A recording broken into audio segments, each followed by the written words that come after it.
دے۔ ایک مشہور مقولہ ہے، زمین جنبد نہ جنبد گل محمد۔ زمین ہل جائے گی، گل محمد نے نہیں ہلنا۔ گل محمد کسی کا نام تھا، اس کو کوئی فرق نہیں پڑا، جو چاہے اس کو کہہ دو، وہ وہاں کا وہیں ہے۔ بدقسمتی ہے آج ہم سب گل محمد ہی ہیں۔ آج ہماری سب کی طبیعت، سب کا مزاج گل محمد والا ہی ہے۔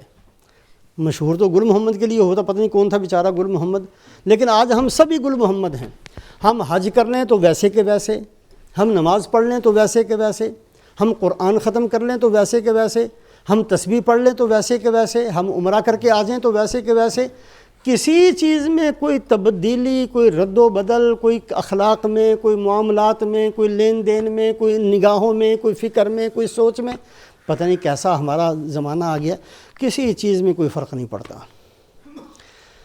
موٹی سی نیت کریں کہ ہم نے گل محمد نہیں بننا۔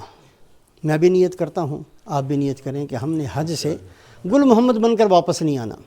ہم نے اپنے آپ کو گل محمد بنا کر نہیں دنیا میں رہنا کہ جو کچھ بھی ہمیں کہہ دیا جائے، ہمیں تو کچھ فرق نہیں پڑتا، پورا قرآن سنا دو شروع سے لے کر آخر تک، میں نے تو جیسا ہوں ویسے کا ویسا رہنا ہے۔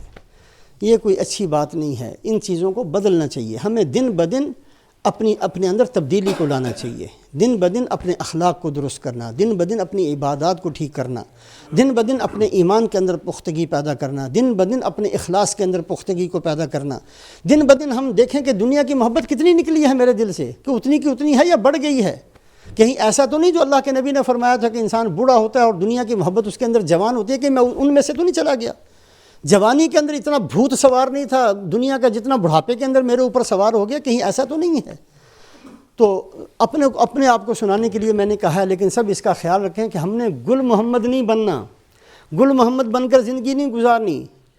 ارادہ کریں، کسی ایک چیز کا ارادہ کریں۔ صلحاء کا طریقہ یہ ہوتا تھا، کسی ایک نیت کے بارے میں، ویسے تو ساری زندگی ان کی بڑی اچھی ہوتی تھی، اللہ سے عہد کرتے تھے کہ اللہ آپ مجھے اس گناہ کو کرتے ہوئے کبھی نہیں دیکھیں گے۔ امام بخاری فرمایا کرتے تھے کہ اللہ مجھ سے غیبت کے بارے میں سوال نہیں کریں گے۔ ایک اللہ والے فرماتے ہیں کہ اللہ پاک کے علاوہ میں نے کبھی کسی سے نہیں مانگا، مجھ سے نہیں اللہ پوچھیں گے کہ میں نے کسی کے سوال کیا ہو، مانگا ہے تو صرف اللہ سے مانگا۔ حضرت صدیق اکبر رضی اللہ تعالیٰ عنہ سے بڑے بڑے اللہ والے، دنیا کبھی کسی سے نہیں، کوئی سوال نہیں کیا، کوڑا گر گیا نیچے اترے خود اٹھایا۔ امیر المومنین مجھے کیا دیا ہوتا، میں نیچے تو کھڑا تھا، کہا نہیں، ہم نے کسی سے کچھ نہیں پوچھا، مانگنا ہے تو صرف اللہ سے، ہم نے کسی سے نہیں مانگنا۔ حضرت رابعہ بصریہ رحمۃ اللہ علیہ، آخری واقعہ سنا کر ختم کرتا ہوں۔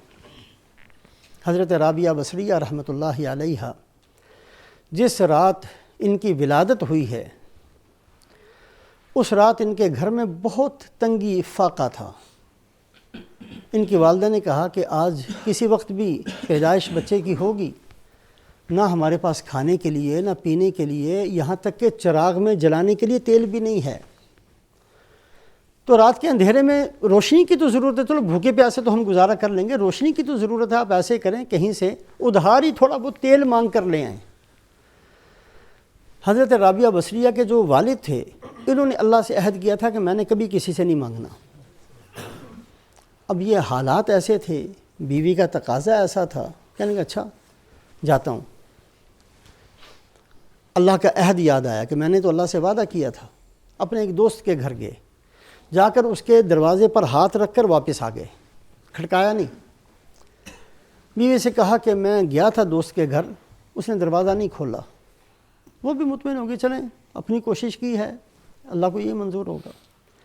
بیٹھ گئے، بیٹھے بیٹھے آنکھ لگی تو رسول پاک علیہ الصلوۃ والسلام کی زیارت شروع ہوئی۔ اب دیکھیں جو بندہ نیکی پر ارادہ کرتا ہے، اللہ پاک کیسے دروازہ کھولتے ہیں، کتنی بڑی نعمت ملی۔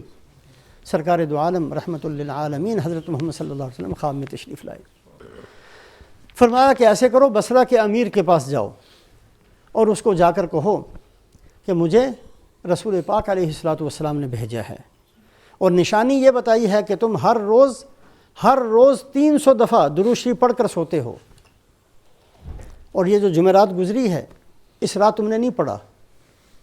اگر یہ چاہتے ہو کہ وہ جو نہیں پڑھا اس کی تلافی ہو جائے تو مجھے اللہ کے نبی نے بھیجا ہے، مجھے 400 درہم دے دو۔ تو کسی نے جا کر پیغام دیا تو جب یہ کہا کہ رسول پاک علیہ السلام، تو وہ ننگے سر ننگے پاؤں بھاگتے ہوئے آئے اور آ کر کہا کہ جی مجھے دوبارہ اللہ کے نبی صلی اللہ علیہ وسلم نے مجھے یاد فرمایا، میرا درود شریف آپ تک پہنچا۔ فوری طور پر دروازے کھول دیے خزانے کے، جتنا چاہیں آپ لینے، کہا نہیں مجھے تو آپ نے 400 کا حکم دیا، میں 400 ہی لوں گا۔ اور آپ صلی اللہ علیہ وسلم نے فرمایا کہ اللہ تجھے آج بیٹی دیں گے، اور یہ بیٹی ایسی ہوگی کہ اس کی وجہ سے 70,000 بندوں کو اللہ قیامت والے دن بخشیں گے۔ عہد کرنا کہ آئندہ سے میں یہ کام نہیں کروں گا، چلو کوئی اور نہیں تو ایک چیز کا عہد کر کے آئیں، حج سے واپس آئیں تو کم سے کم کسی ایک نیکی کا عہد کر آئیں کہ اے اللہ آج میں آپ سے وعدہ کرتا ہوں کہ یہ میں نے اب جب تک میں زندہ ہوں یہ کام میں نے کرنا ہے، یہ فلاں کام جو میں گناہ کا کرتا تھا اب نہیں کرنا۔ اللہ ہمیں توفیق دے، گل محمد بن کر ہم نے نہ جینا ہے، نہ رہنا ہے، نہ واپس آنا ہے۔ اللہ ہمیں گل محمد بننے سے بچائے۔